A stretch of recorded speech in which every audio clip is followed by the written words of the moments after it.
essa é uma das melhores horas para comprar fundos imobiliários e eu vou te provar isso através de três motivos. O primeiro motivo é o mais básico de todos, acredito que todo mundo já saiba, que é a taxa Selic. Já os outros motivos não são tão intuitivos assim, mas vamos voltar aqui à taxa Selic.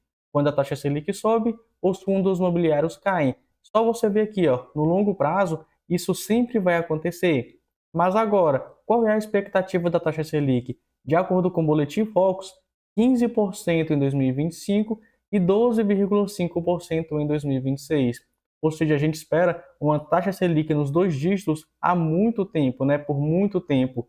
Logo, os fundos imobiliários eles estão tendendo a cair e até mesmo a ficar andando um pouco de lado. E se você nota, a última vez que a gente beirou os 15% ao ano de taxa Selic foi aqui, ó, em 2015, 2016. E na época, o Brasil enfrentava uma das suas maiores recessões econômicas. Então perceba que hoje a gente está vendo fundos imobiliários caindo, muito por causa da taxa Selic. Já o segundo motivo é muito mais interessante. Tem um estudo ali por trás, que foi o estudo da RBR, que é uma gestora. Olha só o que ela descobriu, que o nível de desconto dos fundos imobiliários é o segundo maior da história e o maior nos últimos 10 anos. Eu entrei dentro desse estudo e olha só o que eles descobriram. Beleza, esse estudo é de mais ou menos um mês e meio atrás. Na época, os fundos imobiliários estavam mais descontados ainda, começaram a subir por enquanto, mas mesmo assim ainda estão muito baratos. Olha só, o desconto naquela época, cerca de 18%, mais do que a Covid-19 aqui em 2020. Então perceba que os fundos imobiliários estavam com mais desconto mesmo depois da pandemia. E não apenas isso, os fundos imobiliários, mesmo com desconto, eles vieram melhorando. Olha só o que a gestora colocou aqui embaixo. Deixa eu te mostrar aqui. Vou subir aqui para te mostrar. Bem aqui, olha só. De forma oposta, em 2024, deixa eu ir marcando aqui para você ver, o portfólio de Shoppings Premium, está aqui ó, mencionado, apresentou um crescimento médio de vendas de 3,3% acima da inflação. O setor logístico atingiu o menor nível de vacância da história, 8,17%, e até mesmo lajes corporativas, né, escritórios que foram extremamente impactados pela pandemia, tiveram um ano ótimo de absorção líquida. Esse estudo é muito interessante porque mostra como que está a movimentação de fundos imobiliários. A gente tem, por um lado, os fundos imobiliários caindo e, por outro lado, os fundos imobiliários melhorando. Tem muito fundo que 10 anos atrás tinha 2 imóveis, 3 imóveis. Hoje eles possuem 10, 15, 20 imóveis. Os fundos imobiliários vieram crescendo. Só para te dar um exemplo bem simples de você entender, olha só. Esse ano agora, 2025, até o final do ano, eu pretendo comprar um carro. Gosto bastante desse tipo de carro. Digamos que eu tenha me interessado por esse, R$ 23.500. Aí eu falo, beleza, vou esperar mais um mês para ver o que acontece. Após um mês, o que que o dono pode fazer? Ele pode falar o seguinte: ó, Matheus, vamos fechar o acordo da seguinte forma. Vou te vender um carro, vou te dar de bônus, vamos dizer que de bônus, 4 rodas, 4 pneus completos, enfim.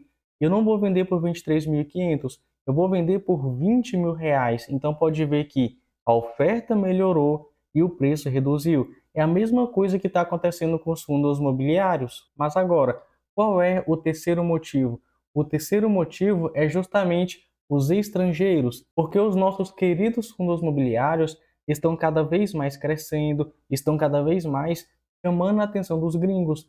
De acordo com esse site, a participação de estrangeiros nos fundos imobiliários listados na B3 triplicou em 5 anos. E como eles fazem esses investimentos? Através de ETFs e fundos mútuos. E aqui estão alguns fundos imobiliários que chamam a atenção dos estrangeiros: XPML11, HGLG11, KNCR11. Um tempo atrás, se não foi um primeiro, foi um dos primeiros, que foi o HGBS11.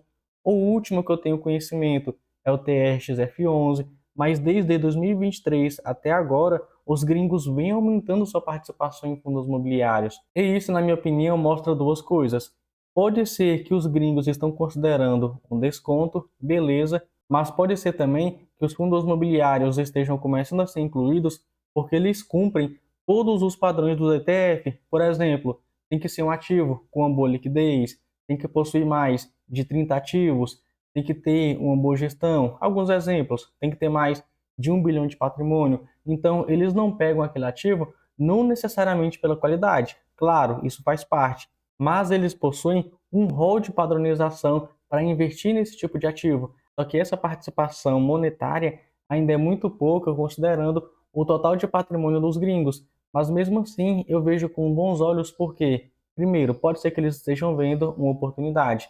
Segundo, mesmo que eles não estejam vendo uma oportunidade, pode ser que um padrão ou outro de algum ETF mude, por exemplo, pode ser que um fundo imobiliário perca um pouco a sua liquidez em determinado mês.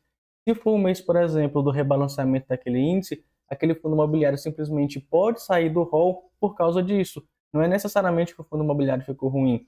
Então, quanto mais investimento aquele ETF tiver naquele fundo imobiliário, maior vai ser o impacto na sua cotação. Pode ser que o fundo imobiliário suba muito ou caia muito, surgindo logicamente boas oportunidades, ainda mais para a gente que investe para o longo prazo. Então hoje eu acredito que seja uma excelente hora para comprar fundos imobiliários devido a esses três motivos. Mas agora, existem outras horas para comprar fundos imobiliários mais baratos, para ganhar mais dinheiro, aumentar o seu dividend yield. E eu falei a respeito de tudo isso, se eu não me engano, foram 5 momentos ideais para comprar fundos imobiliários. Se você tiver interesse, eu vou deixar o vídeo bem aqui e até mais.